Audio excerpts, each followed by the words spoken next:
Empate técnico en las presidenciales de Uruguay.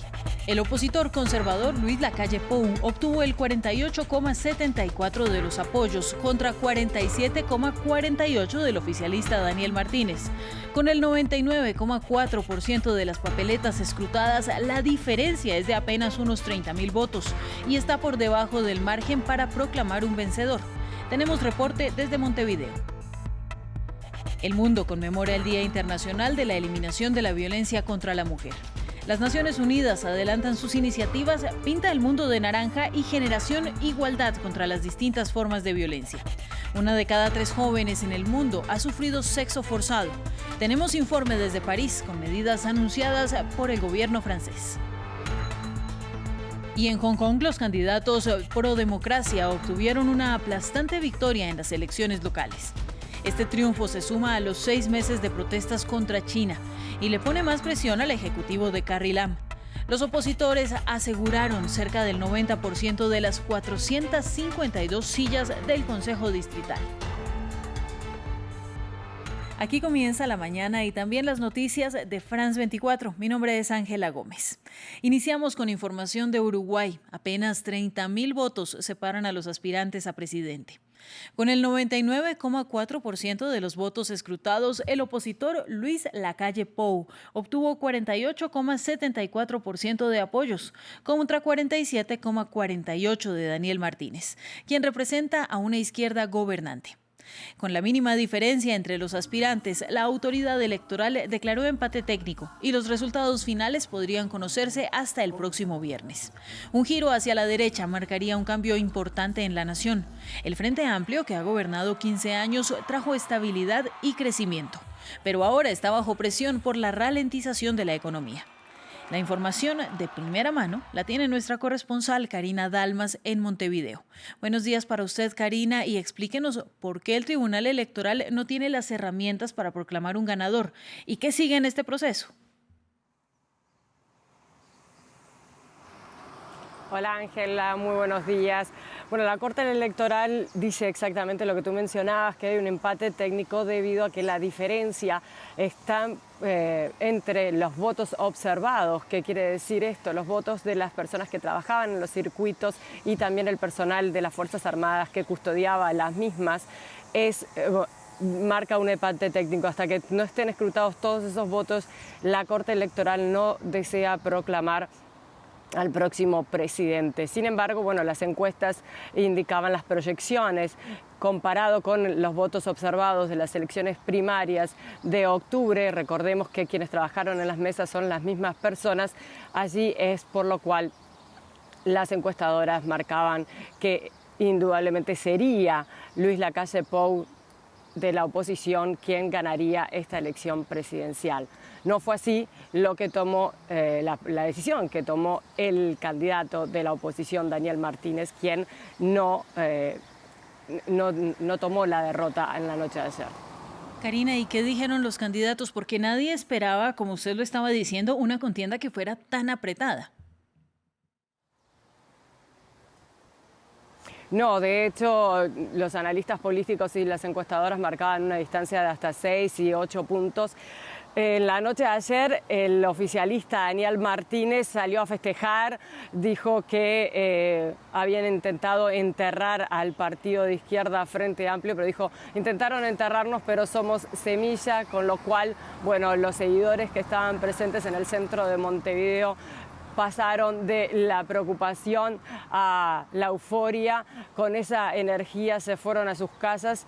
Acto seguido, el candidato de la oposición, Luis Lacalle Pou, quien lidera una coalición multicolor con todos los partidos minoritarios de la primera vuelta electoral, dijo que él estaba confiado, que los resultados se iban a mantener, aunque por este pequeño margen sus seguidores le gritaban presidente, presidente. Él dijo esperemos a los resultados oficiales, dado que el candidato de la oposición no se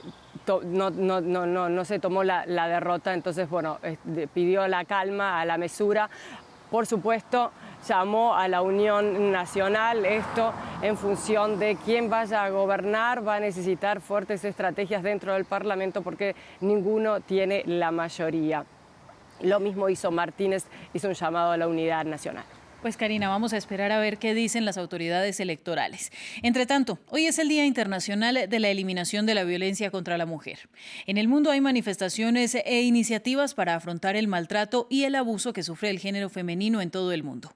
En diferentes contextos, la violación, la violencia sexual y el maltrato son fenómenos que afectan a mujeres y niñas de manera generalizada y tocan a 1 de cada 3 jóvenes. 15 millones de adolescentes en todo el mundo han sufrido el sexo forzado. La ONU invita a su iniciativa Pinta el Mundo de Naranja como un símbolo de lucha para crear una generación igualdad. Precisamente, Francia es uno de los países más afectados por feminicidios. Una mujer muere cada 3 días víctima de la violencia. Esta mañana, el primer ministro del país dio a conocer una serie de medidas para combatir este flagelo, producto de 3 meses de trabajo entre autoridades, entidades locales, asociaciones feministas y víctimas. Nuestra periodista Erika Olavarría nos entrega más detalles desde París. Son un total de 40 medidas que llegan después de 3 meses de reflexión, de debates, de consultas. El primer ministro dijo: tenemos que terminar con la cadena de silencio, y para eso estableció 3 ejes de acción. El primero de ellos tiene que ver con la educación. Varias medidas que están destinadas justamente a la formación de niños y niñas en la igualdad. Concretamente, una formación de profesores en la igualdad hombre y mujer para que luego ellos transmitan esos principios a los estudiantes. El segundo eje tiene que ver con la protección de las víctimas y de sus hijos. Y en esas medidas, por ejemplo, está la creación de 80 puestos de trabajadores sociales que van a estar a las comisarías y que van a trabajar con los policías para mejor detectar los casos de violencia. Se va también a suprimir abusos jurídicos, dijo el primer ministro, como la obligación que tienen los hijos de alimentar a un padre violento, incluso hasta que se muera. Y unas medidas también tienen que ver con definir mejor el término de la violencia y establecer como un agravante el suicidio forzado de una mujer que se da la muerte porque está sufriendo un caso de violencia intrafamiliar. Y finalmente se esbozó también la posibilidad de una polémica medida que se va a analizar, que es levantar el secreto médico en algunos casos específicos cuando una profesional de salud se da cuenta de que uno de sus pacientes está quizás sufriendo violencia intrafamiliar. Y el tercer eje tiene que ver con medidas para tratar a los hombres abusadores, y entre ellas quizás la más novedosa es la creación de 2 centros por región para tratar a hombres violentos. Gracias a Erika. Y en este lado del mundo, ¿cómo vamos? América Latina es la región más letal para las mujeres, según Naciones Unidas. Las desigualdades y las violencias son una realidad diaria que padecen especialmente las mujeres pertenecientes a colectivos y grupos sociales minoritarios. El feminicidio es la expresión más dramática de la violencia contra las mujeres. Marina Sardiña tiene más información. Las mujeres de América Latina continúan sufriendo múltiples violencias. Cada 2 horas una mujer es asesinada en la región, en lo que se conoce como feminicidios, el homicidio agravado por razones de género. 3.529 mujeres fueron asesinadas durante el 2018, según CEPAL, registrando Centroamérica los niveles más altos de feminicidios. Brasil registra el 40% de estos crímenes en América Latina y en México 9 mujeres son asesinadas cada día. Sin embargo, las alarmantes cifras resultan inconclusas debido a la tipificación que otorga la ley de cada estado a este delito y a la inexistencia de un organismo que lleve el conteo global. El derecho al aborto es otro de los grandes tabús en América Latina. El 97% de las mujeres viven en países que restringen, al menos parcialmente, la interrupción voluntaria del embarazo, y cerca de 760.000 mujeres son atendidas cada año debido a complicaciones de salud derivadas de abortos inseguros. Pero la muerte no es la única amenaza a la que se enfrentan las mujeres, también la cárcel. Países como El Salvador impone penas de hasta 8 años de prisión por interrumpir el embarazo en cualquier circunstancia. Uno de los casos más sonados durante el 2019 fue el de Evelyn Hernández. La joven pasó más de 3 años en prisión, acusada de homicidio agravado tras sufrir un aborto involuntario y sobre la que recaía una pena de 30 años de prisión. Pero después de una larga lucha judicial, salió absuelta el pasado agosto. La estructura de discriminación de las mujeres se alimenta de otras formas de violencia solapadas y naturalizadas. En Bolivia, el 61% de los hombres jóvenes creen que cuando una mujer trabaja, sus hijos sufren abandono. Las mujeres pobres, de colectivos minoritarios o racializadas, sufren especialmente las desigualdades en materia de género. Pese a las desalentadoras cifras, las mujeres de América Latina están ocupando el espacio público sin miedo. Este lunes 25 de noviembre, Día Internacional de la Eliminación de la Violencia contra las Mujeres, miles de mujeres saldrán a la calle para exigir sus derechos. Y en Hong Kong, la oposición demócrata arrasó con las elecciones de este domingo a nivel local. Con la gran mayoría de los puestos de concejales de distrito, los resultados demostraron un fuerte respaldo ciudadano a las masivas protestas antigubernamentales que comenzaron hace 6 meses y en una jornada que registró participación récord del 71,2%. El primer anuncio de los vencedores es que irán a dialogar con los universitarios, que aún siguen atrincherados en la Universidad Politécnica. Yurani Arciniegas nos amplía. De las calles a las urnas, los hongkoneses han trasladado su inconformismo a un cambio de autoridades. Con 390 de los 452 escaños en las elecciones de distrito, la oposición demócrata arrasó en las votaciones. Los progubernamentales quedan con solo 62 concejales de distrito, un fuerte retroceso en comparación con los cerca de 300 que tenía tras los comicios de 2015. Los resultados demuestran un fuerte respaldo en las urnas a los partidos políticos que apoyan las protestas ciudadanas que comenzaron hace 6 meses por un proyecto de ley de extradición hacia China continental, hasta convertirse en un movimiento que exige el fin de lo que considera el autoritarismo de Beijing. It is a genuine referendum of the people of Hong Kong. Es un referendo genuino de la gente de Hong Kong. Los candidatos de los aliados del gobierno democrático ganaron estas elecciones. El Partido Demócrata espera que nuestra jefa del Ejecutivo, Carrie Lam, reciba el mismo mensaje, porque los votos son una voz clara del pueblo. Mrs. Carrie Lam. Pese a la fuerte derrota, las autoridades chinas reiteraron su respaldo a la jefa del Ejecutivo hongkonés, Carrie Lam, quien admitió la decepción de los votantes y señaló que escuchará las opiniones de los ciudadanos. Es un comienzo para todo, para ser honesto, para el futuro de los manifestantes. Si sale bien y si el gobierno responde bien, creo que las protestas se reducirán pacíficamente. De lo contrario, solo aumentarán. Dependerá de cómo reaccione el gobierno. Sin embargo, hay quienes señalan que pese al triunfo de la oposición en las elecciones, las protestas antigubernamentales no terminarán hasta que vean cambios concretos. Y regresamos con más información de América Latina.